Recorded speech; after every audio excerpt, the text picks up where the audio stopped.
Hello guys, आपका स्वागत है मेरे channel Dinesh editing mix metal में। गाइस मैं आपके लिए लाया सोलो लेवलिंग की न्यू वीडियो, जिसमें मैं आपको सोलो लेवलिंग के 10th एपिसोड की एक्सप्लेनेशन देने वाला हूं। तो चलिए गाइस वीडियो को शुरू करते हैं। तो गाइस एपिसोड स्टार्ट होता है, दिखाया जाता है कि जूही जिनवू से कहती है कि तुम पहले से बहुत ज़्यादा ताकतवर हो चुके हो, लेकिन मैं अभी तक वहीं की वहीं हूँ। तभी जिनवू कहता है कि ज़िंदगी में बड़े बड़े बदलाव आते रहते हैं और जाते रहते हैं। तभी जूही कहती थी कि तुम्हें हमेशा मेरी ज़रूरत पड़ती थी हील करने के लिए, लेकिन अब तुम्हें मेरी ज़रूरत नहीं पड़ती है। तुम इतने ज़्यादा ताकतवर बन चुके हो कि तुम्हें मेरी ज़रूरत भी नहीं पड़ेगी अब। तभी जूही कहती है कि मैं अब हंटर से रिटायर होने जा रही हूँ, क्योंकि मैं एक अच्छी हंटर नहीं बन पाई हूँ। मैं रिटायर होकर अपने माँ बाप के पास जा रही हूँ।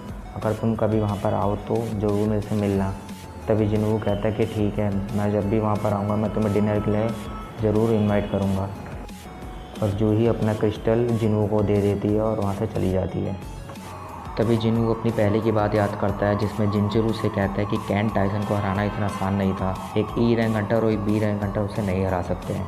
इसका मतलब यह है कि तुम्हारा फिर से री अवेकनिंग हुआ है, जिससे तुम बहुत ज़्यादा ताकतवर हो, लेकिन तुम्हारे ऊपर एक बहुत बड़ा खतरा मंडरा रहा है, जो कि होंग डोंग सुक का छोटा भाई डोंग सुक तुम्हारे पीछे पड़ा हुआ है। और डोंग सुक एक एस रैंक का हंटर है, जिसके ऊपर कोई भी कानून नियम लागू नहीं करता है। इस देश में एस रैंक हंटर के लिए कोई बड़े कानून नहीं है। वो जो चाहे वो मर्जी कर सकते हैं, वो अच्छा भी कर सकते हैं, बुरा भी कर सकते हैं, किसी के लिए भी। इसीलिए तुम थोड़ा सावधानी से रहना। तभी जिनवू के पसीने छूट जाते हैं। तभी आगे एपिसोड में दिखाया जाता है कि एक जंगल में आते हैं सब, और वहाँ पे बहुत सारे हंटर होते हैं, लेकिन वो हंटर किसी काम के नहीं होते हैं। कोई अपाहिज है, कोई किसी के हाथ टूटे, किसी के पैर टूटे हैं, मतलब वो लोग किसी काम के नहीं है, फिर भी उसको जिनवू लेकर आया है। तभी जिनवू के सामने एक आर्मर पहन कर आता है। तभी जिनवू कहता है ये तुम क्या पहन कर आ गए हो। तभी जिनवू कहता है कि इससे मैं सेफ रहूँगा। तभी जिनवू उस पर एक टच ही करता है, वो नीचे गिर जाता है और वो बार बार उठने की कोशिश करता है, लेकिन वो उठ नहीं पाता है। तभी जिनवू उसे कहता है कि तुम इस आर्मर को उतारो, फिर चलते हैं हम। तभी ये दोनों उस डंजन में चले जाते हैं।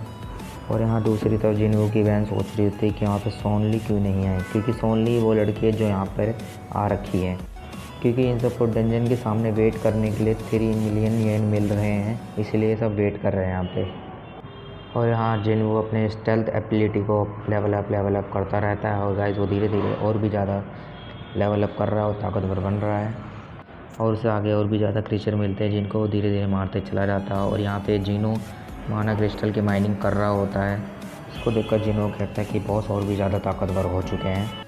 और जिनो को यहाँ पे बहुत सारी एडवांस एबिलिटीज़ मिल चुकी है, अलग अलग तरीके की। उसके डैगर भी और ज़्यादा ताकतवर हो चुका है, और उसके किल्ड भी बहुत ज़्यादा हो चुके हैं।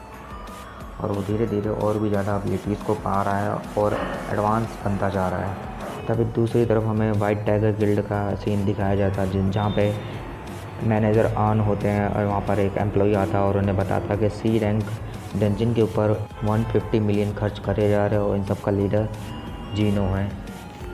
और इसमें ये भी लिखा रहता है कि इसमें इस टीम में जिनवू भी है। तभी मैनेजर ऑन फैसला लेते हैं कि मैं जिनवू से बात करने की कोशिश करूँगा और उसे मनाऊँगा कि वो मेरे साथ कुछ टाइम के लिए बात करे। तभी वो दोनों निकल पड़ते हैं जिनवू के पास बात करने के लिए। तभी वो दोनों वहाँ उसी डंजन के पास पहुँचते हैं, और उन्हें जब पता चलता है कि जिनवू अकेला ही उस डंजन में अकेले ही लड़ रहा है सबसे, तो वो दोनों देख के बहुत ही ज़्यादा हैरान हो जाते हैं और पसीने छूट जाते हैं। और तभी यहाँ पे एक सपने का सीन दिखाया जाता है, जिसमें चोई होता है और उसकी एक पार्टनर होती है, जो कि बहुत ही भयानक लग रहा होता है। और वहाँ पे एक मॉन्स्टर भी होता है, जो बहुत ही ज़्यादा ख़तरनाक होता है। ये मॉन्स्टर का बहुत ही ज़्यादा अजीब होता है। आपने एपिसोड देखा होगा तो उसमें ज़रूर आपने इस मॉन्स्टर को ज़रूर देखा होगा। ये बहुत ही ज़्यादा ख़तरनाक है। तभी जो ये उड़ जाता है उसे पता चलता है कि ये वही सपना है जो मैंने बार बार देख रहा हूँ। बार बार मुझे एक ही सपना आ रहा है, और वो बार बार इस चीज़ को समझ नहीं पा रहा है कि क्यों ऐसा हो रहा है। तभी यहाँ दूसरी तरफ दिखाया जाता है कि मैनेजर ऑन जिनवू के पास पहुँच चुके हैं बात करने के लिए। तभी मैनेजर ऑन उसे ऑफ़र देते हैं कि मैं तुम्हें जिनो से ज़्यादा पैसे दूंगा और उससे डबल पैसे दूंगा, तुम हमारे साथ काम करने लग जाओ। तभी जिनवू कहता है कि क्या तुम मेरे को 50 बिलियन देने वाले हो। तभी प्रोफेसर वन कहता है नहीं, मैं इतना कैसे दे सकता हूँ, इतनी तो मेरी कंपनी की कीमत ही है। तभी जिनवू कहता है कि मेरे को जिनो 30 बिलियन देने वाला है, तो इसका मतलब अगर तुम 2 गुना दोगे या और ज़्यादा तो 50 बिलियन तो दोगे ही दोगे। तभी इस बात को सुनकर वो बहुत ज़्यादा शॉक हो जाता है, क्योंकि मैंने कोई कॉन्ट्रैक्ट भी नहीं देखा था, कि मैं सारी बातें जाने बिना यहाँ पर आ गया इससे बात करने के लिए। तभी जिन्हू कहता है कि मेरे बारे में कौन कौन जानता है, और वो वहाँ से गायब हो जाता है। और मैनेजर ऑन के गाल पर एक कट मार देता है और फिर से पूछता है कि मेरे बारे में कौन कौन जानता है। तभी मैनेजर ऑन कहते हैं कि मैं और मेरे सब 29 जानते हैं सिर्फ। तो वो कहता है कि अगर तुम सबने किसी को भी बताया तो तुम लोगों के लिए अच्छा नहीं होगा। मेरा पहला शक तुम लोगों के ऊपर ही जाएगा, और तुम्हें मेरे बारे में कैसे पता चला, मेरे को पहले ये बताओ। तभी मैनेजर ऑन कहते हैं कि हमने रिसर्च करी कि सी रैंक डेंजिन बहुत तेज़ी से सेल हो रहे थे। तभी हमें पता चला कि वो कौन ख़रीद रहा है, तो वो जिन्हों के पापा की कंपनी थी। इसीलिए हमें शक हुआ कि इसमें तुम भी हो गए, और हम सही साबित हुए। तभी जिन्हों कहता है कि ठीक है, अगर तुमने ये बात किसी को भी बताई तो तुम लोगों के लिए अच्छा नहीं होगा।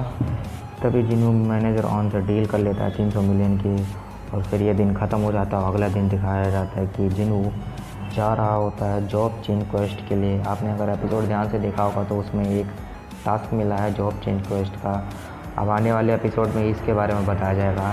तो गाइस ये एपिसोड यहीं ख़त्म हो जाता है। तो गाइस ये वीडियो आपको कैसी लगी ये मुझे कमेंट में ज़रूर बताएं, और चैनल को सब्सक्राइब कर दे, बेल आइकन प्रेस कर दे, जिससे मेरी आने वाली हर वीडियो आपके पास सबसे पहले पहुंचे। तो मिलते हैं गाइस नेक्स्ट वीडियो में। अभी के लिए इतना ही।